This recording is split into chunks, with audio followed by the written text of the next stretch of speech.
1239, there once lived a girl of a royal line.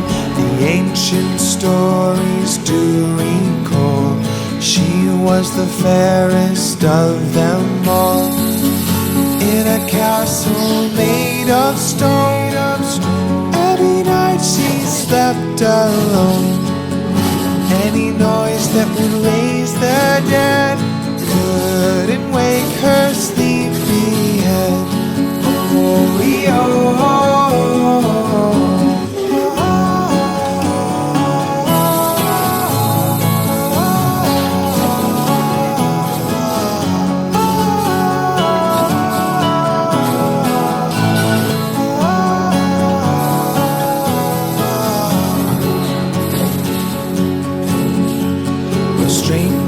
came from a foreign land, asking for the maiden's hand.